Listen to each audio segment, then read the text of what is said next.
Marvel, DC, and some of these other companies that maybe you could throw Star Wars in the mix, Star Trek, a lot of these different franchises that you guys grew up on and you guys grown to love, and I respect, and I share that love with you, certainly regarding comic books. But there is one thing that I want to make sure that you understand is that none of those guys are owed the benefit of the doubt. None of them. What has happened is that, and again, this is just me talking. I know it sounds weird. I will admit that. Like, it sounds like, okay, you're wanting to compete with them, so you're saying this just for the sake of having them move on to your shit. And what I love to take, look, I'm trying to be their competitor. So what I love to take some of their fans, of course, when we get to launching our own comic book company. But that's not what this is about, because I'm a customer too, at the end of the day. But they're not owed any benefit of the doubt. And what I mean by that is that, we talked about, what is it? I can't remember if it was this week's show or last week when we talked about nostalgia baiting and how DC has perfected that art. And where we've seen they've fucked up Tim Drake. They done fucked up, back to back, they fucked up John Kent. Like, they just doing weird things to characters that you know and love, to brands that you know and love and you grew up on.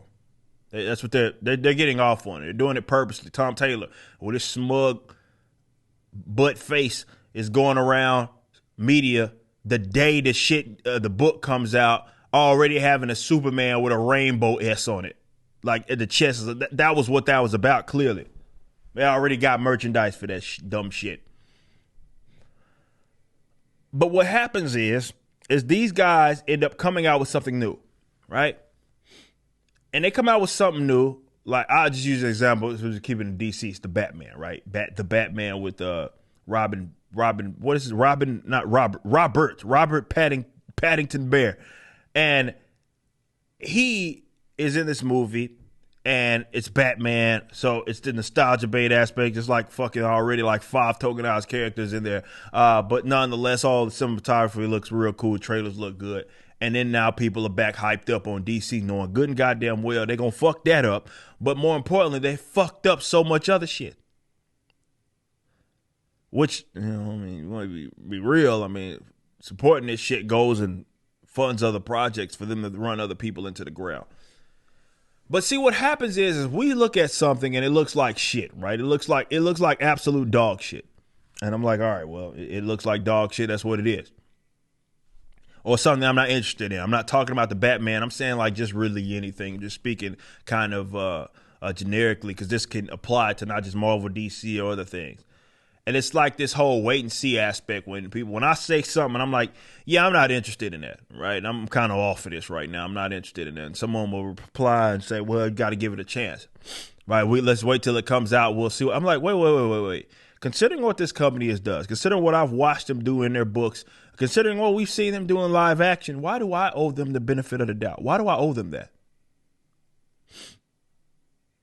Why? Why do I owe a company that has turned Tim Drake, who it gets me, because it's like they had something, they were killing it with the dynamic between Tim Drake and Stephanie Brown and that relationship and what could come of that, only to just botch it by making him fucking gay out of nowhere. I just watched that company do that in less than, it wasn't that many months. Well, we were just talking to Chuck Dixon about this, who wrote a lot of Robin, and now they do the shit with John Kent. I just watched that company do that in the span of like 2 months.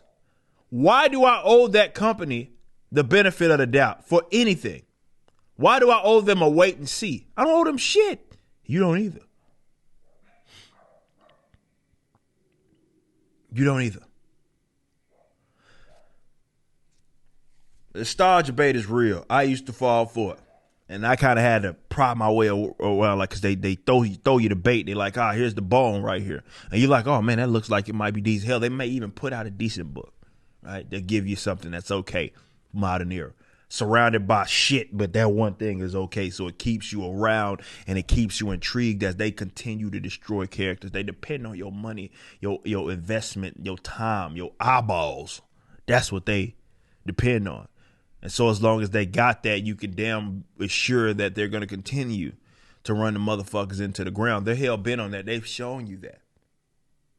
So that's to that I ask again, why do we owe them the benefit of the doubt? Why? Why do I owe them to say, yeah, I should wait and see? Yeah, now I'm a guy that won't like say something is just flat out, like if I'm going to do, for example, a review, my reviews are always thorough. But there's a reason why you haven't seen a review in a very long time. Last review that I did was was it Black Widow? Right? That was the last thing that I reviewed. I haven't reviewed, and even before then, it was like few and far between. I think before then, it was like the long form Snyder Cut, which was fun to make, by the way. But I didn't talk about really Loki. Haven't talked about Batwoman or anything going on with that. I haven't talked about fucking, what was that, the Captain Falcon shit. Like the actual like reviewing it. I've talked about what they were going to do with it because I knew they were going to do that. But I haven't talked about that. Whatever dumb shit. I haven't seen Shang-Chi. Right? It's a reason why I'm just not interested in this shit. And it's because I've watched this company be ran into the ground. Or run themselves into the ground. And continue to do the most bizarre, weird shit to cater to a mob of weirdos that don't even buy books. So anything that they throw at me that even gives me or attempts to give me just a little semblance of hope. And again, I'm not out there telling people to just completely abandon these companies. I mean, you do what you want. I would never even advise you to do that. For the sake of trying to stop this shit, I would, my 51-49% rule. That's all I ask. That's all I ask. But I'm not going to tell you just, hey, don't watch this shit. You do what you want at the end of the day. I'm not interested. But I just want to make you understand that you don't owe these guys any bit of, just remember what they have done. All of the dumb shit they've done just in the last 5 years. Oh, man, we'll go through a long list of dumb shit that they've done. Why would you owe them that? They've shown you that they don't give a fuck about you as the super fan. Why? Why do you owe them a wait and see? Fuck that shit. You don't owe them nothing. You just watched a clip from my podcast, For Canon's Sake. Catch us live at 12 p.m. throughout the week over at youtube.com/YoungRipper59 and follow us over at odyssey.com/@YoungRipper59. If you want to watch the entire video cast after the show is over, just be sure to become a member on the YouTube channel. Of course, the full audio portion of the podcast is available for free on all major digital platforms, or just visit forcanonsake.com.